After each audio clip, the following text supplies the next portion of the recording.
Hello student. In last lecture we started our new applications of the Newton's laws of motion, where the system decreases its mass with respect to time, because we already discussed the projectile motion where the velocity of the system, velocity of the particle is changing with respect to time. But in case of rocket motion, mass of the system is continuously changing, and we all know these basic kinematics behind these rocket motion, because it based upon the Newton's third law of motion. If propelled gas apply the force on the air, so equal magnitude of the force applied by the air molecules on the rocket, so that's why these rockets move in the upward direction.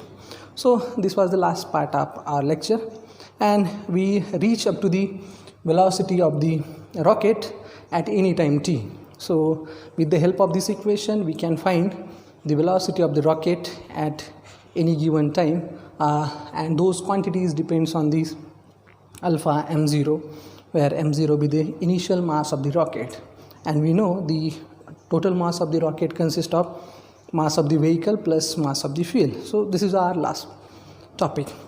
So in today's lecture we are going to discuss what is the trajectory of this rocket motion, and what is the formula for the maximum height reached by the rocket at any time t, and what are the different factors which affect the height of the rocket. Okay, so let's start our discussion by using the last equation number 8, that is y is equal to minus gt u ln of 1 minus alpha t upon m0. So this is our last expression. Okay, so our aim is to find the position, our aim is to find the maximum height attained by the rocket in the given time. Okay, so how to get those information from this equation? So we know these relation between position and velocity by basic kinematics. So v is equal to dv by dt. So we know this equation which relates the velocity and position of the particle, position of the system. So instead of v, if I just put the value of dy by dt in equation number 8, so what is the form of equation? So dy by dt is equal to minus gt, remaining term as it is, u ln of 1 minus alpha t upon m0. So this is the form of the equation. And what is the next procedure? So we already derived such kinds of the equation in projectile motion also. So what is the next procedure? So multiply both sides of the equation by dt. If you multiply both sides of the equation by dt, we'll get this dy by dt. So dt coolly cancel out, so remaining term is dy minus gt as it is, and multiply by dt minus u ln of 1 minus alpha t again as it is, and multiply by dt. So we want to find the y in the known quantities. So how to extract this y from dy? Integrate above equation from integrate. If we integrate above equation, we'll get this y, because if we integrate with respect to y and with respect to t, so we'll get this equation for y in terms of t. Okay, so let us integrate the given equation. So integration of this dy, RHS quantity minus gt dt minus separate integration u ln of 1 minus alpha t upon m0 dt. So this is so look at this quantity which are constant. So integration of dy is y, integration of minus gt, so minus g is constant, keep it outside the integration, so minus g as it is. And what is integration of t? T square by 2. So t square by 2 is the integration of t dt minus u, and I keep this part as it is, ln of 1 minus alpha t upon m0 dt plus some constant of integration, let's say C3 be the constant of integration. So if you look at these equation, integration of u ln of 1 minus alpha t upon m0.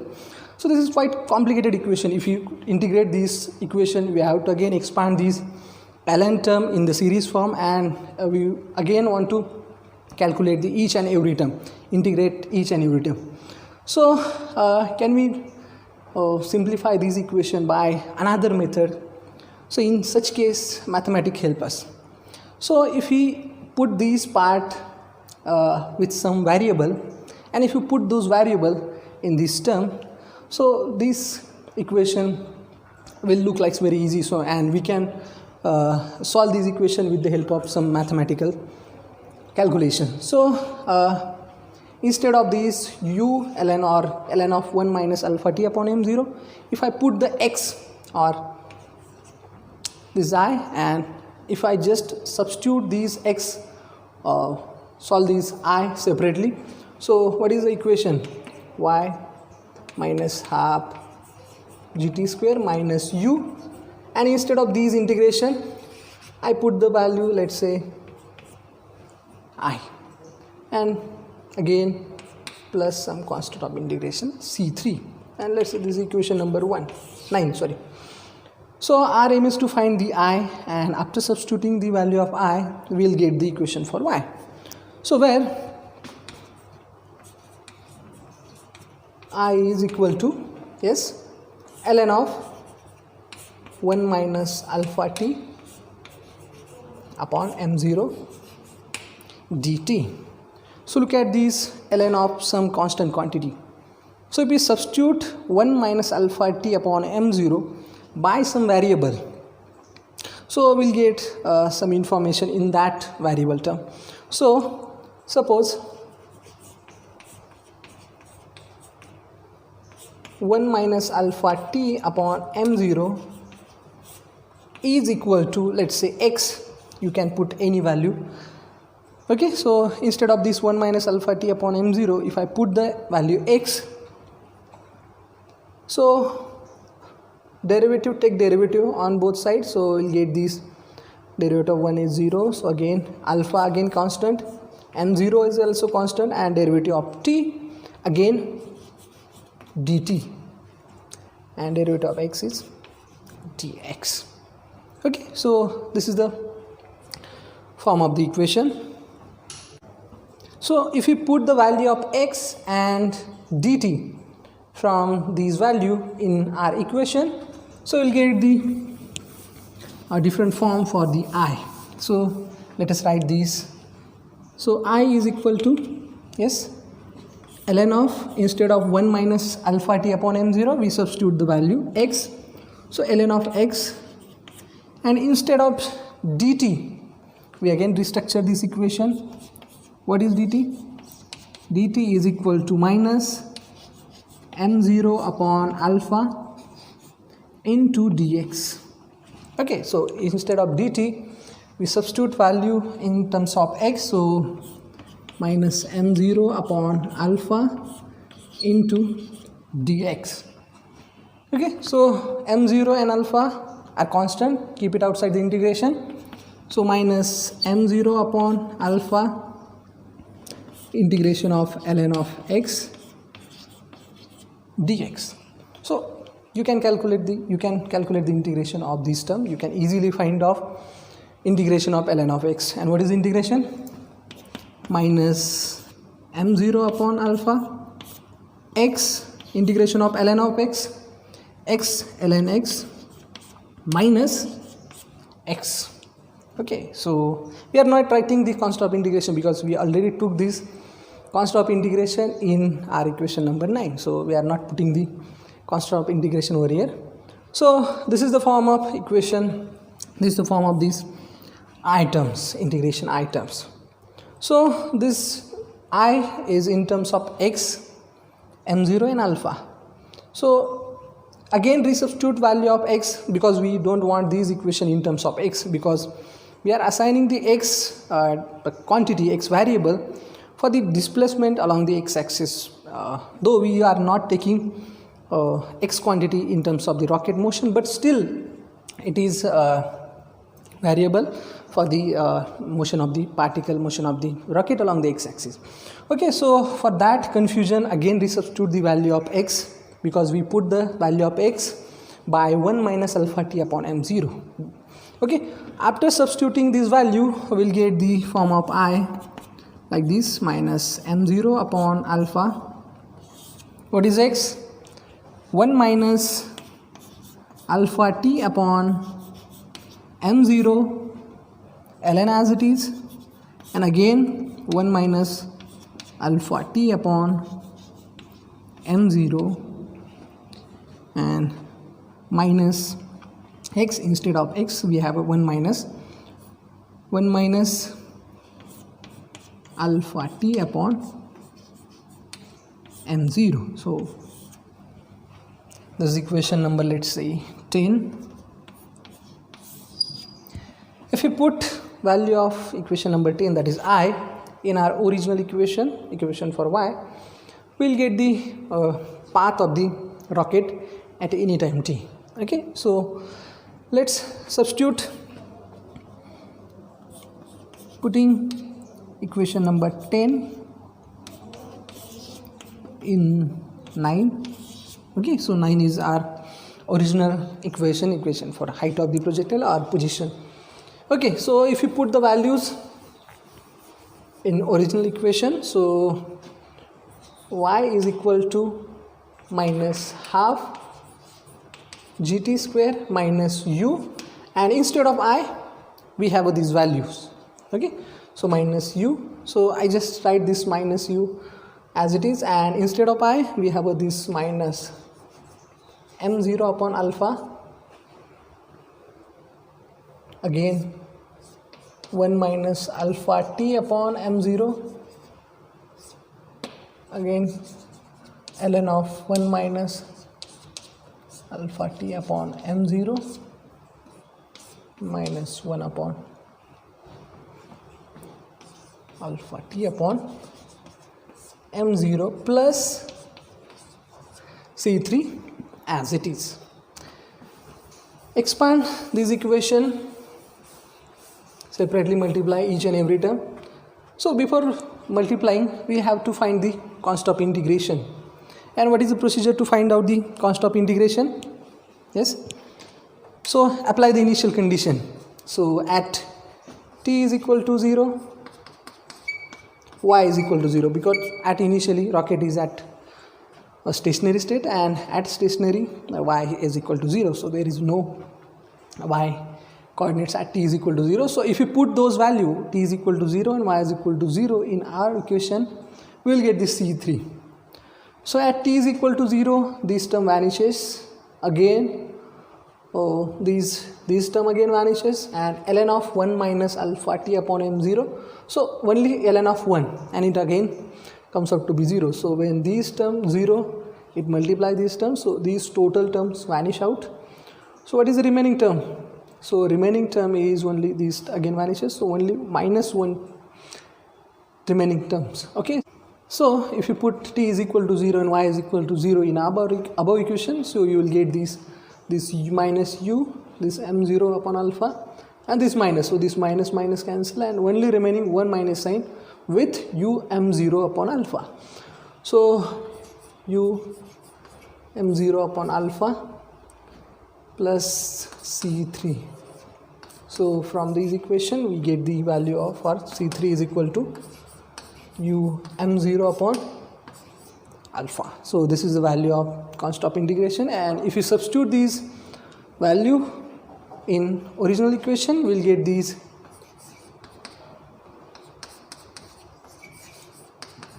gt square minus u. Let us absorb this minus sign, so minus this plus, so plus u m0 upon alpha, bracket quantities 1 minus alpha t upon m0 as it is, ln of 1 minus alpha t upon m0 again as it is. I just multiply minus into the bracket, so minus 1 as it is, minus minus plus alpha t upon m0 as it is, plus some constant of integration, let's say, sorry, we have a constant of integration value u m0 upon alpha.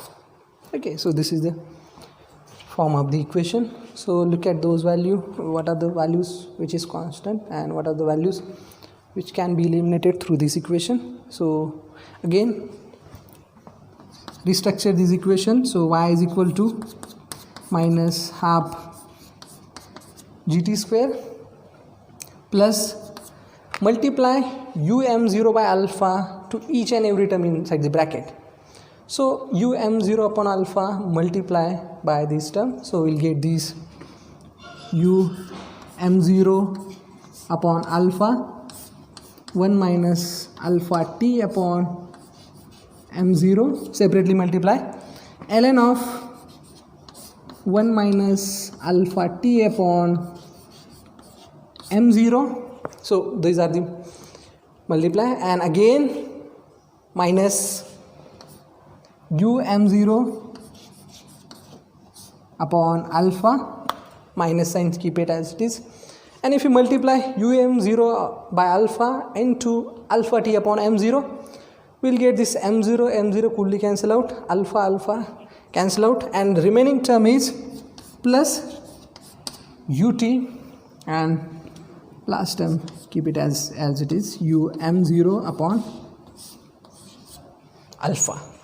Okay, so this um0 upon alpha goes away, and what are the remaining quantities? So collect those quantity. So y is equal to ut, I just write this ut over here, so ut minus half gt square plus um0 upon alpha multiply inside the bracket, so um0 upon alpha as it is, minus sign, if you multiply this um0 upon alpha into the bracket, so alpha cancel out, m0 cancel out, so remaining term again minus ut multiply by ln of 1 minus alpha t upon m0. Okay, so this is the form of the equation. So this is the height attained by the rocket at any time t in the vertical direction. So look at the dependence u, g, t, m0 and alpha. So those are the known quantities.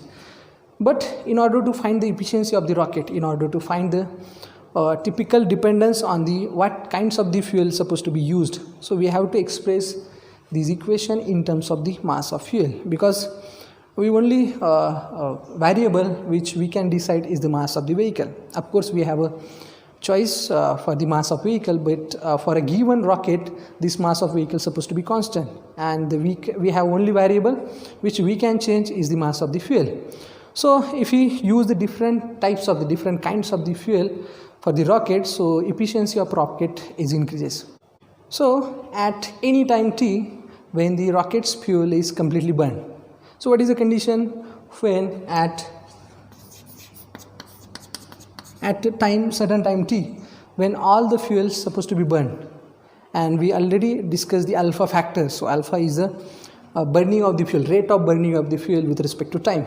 So when all the fuels of the rocket is supposed to be burned, so in that case velocity acquired by the rocket is maximum velocity. So and the rocket attain the maximum height. So if you consider at time t is equal to capital T, so where velocity or where all the fuels of the rocket burn.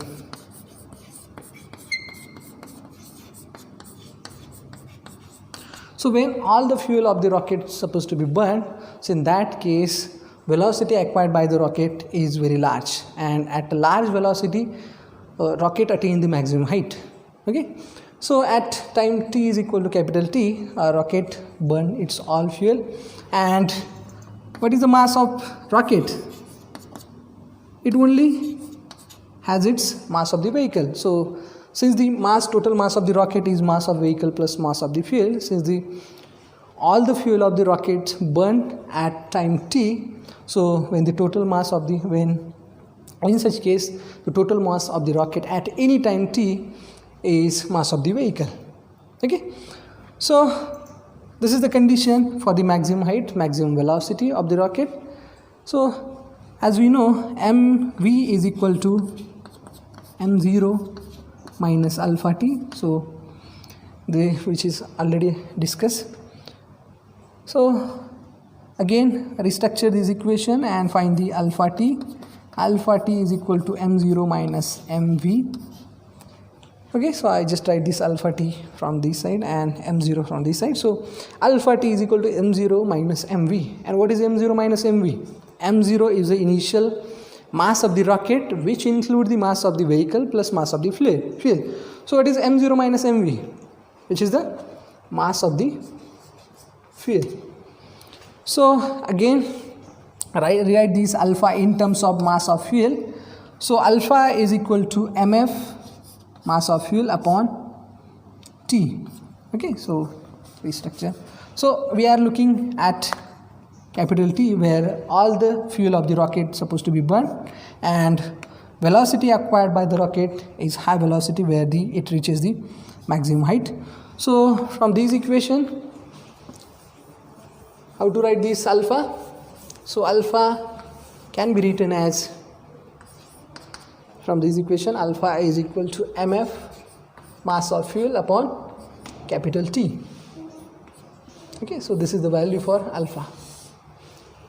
So this is equation number, let's say 11 or 10. So if you substitute this value of alpha in our given equation, so what do you get? Y is equal to ut minus half gt square, plus instead of alpha we have a mf upon capital T, because we are expressing the capital in terms of time t and capital T, because those are the known quantities for us, and alpha again known quantity, and we have a choice for mf.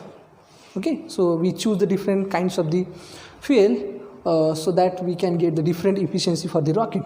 So minus half gt square plus u m0 as it is, and instead of alpha we have a mf upon T. So u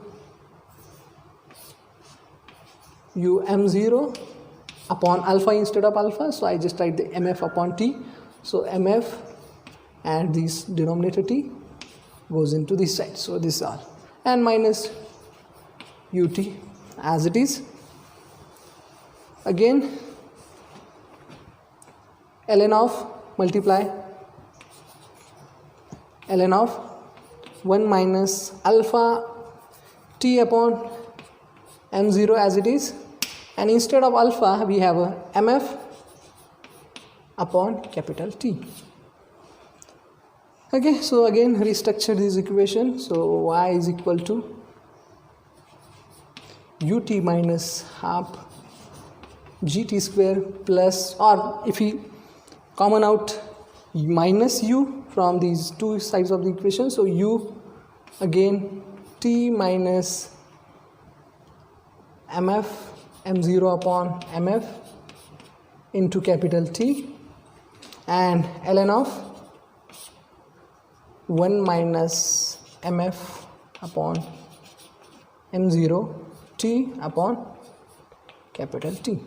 So this is our final equation for the height of the projectile, height of the rocket at any time t. This is the equation, let's say 12. So with these equation you can find the maximum height attained by the rocket at any time t with the known quantities u, mf and m0. So this is the formula for the maximum height attained by the single stage rocket. But nowadays you can see the multi-stage rocket were used. So what is the disadvantage of single stage rocket? Because we have a limitation for mf upon mv value. Okay, mf upon mu, mass of fuel upon mass of vehicle value. So if you want to increase the height, maximum height attained by this rocket, we have to increase this constant mf upon m0. And how to increase this constant? We have to, one way to increase the this factor by increasing the fuel, maximum fuel, and decreasing the mass of the vehicle. But at a certain limit, it has some limitations, because we are using the different parts of the rocket which having the different properties, and for that reason we have a limitations for these ratio mf upon m0. So in order to avoid such condition, in order to avoid such circumstances, so we use the multi-stage rocket system. So in multi-stage rocket system, we have different stages where different fuel is used, different portion where the different parts of the fuel is used, and which again reduces the losses which occur in a single stage rocket. And another advantage for using the multi-stage rocket is when the fuel is burned at the last stage of the rocket. So in that case, this part of this last stage is ejected out, and from that part rocket get the upthrust force. So this is quite the basic phenomena, and through that upthrust force rocket gain the maximum height, maximum acceleration, we can say. So this is all about the rocket motion. So this is the quite different system in the Newton's application, where the mass of the system is changing, because we discuss many kinds of the applications of the Newton's laws of motion where the velocity is continuously changing with respect to time. But the rocket motion is the example where the mass of the system is continuously changing. And we already discussed if we have a chain, if we have a consider train where each and every compartment is reduced at a certain time. So in that case, velocity of the train is increasing with respect to time. So with that analogy, this is the example where the Newton's law is applicable. In the next lecture, we'll discuss the another applications of the Newton's laws of motion in the different areas of the physics. So in the next lecture, we'll discuss the motion of the charged particle in electromagnetic field, where we deal with the what is the effect of electric field, what is the effect of magnetic field on the motion of the charged particle. So this is again the different interesting topic in the Newton's laws of motion. So for today, we'll stop here. Thank you very much.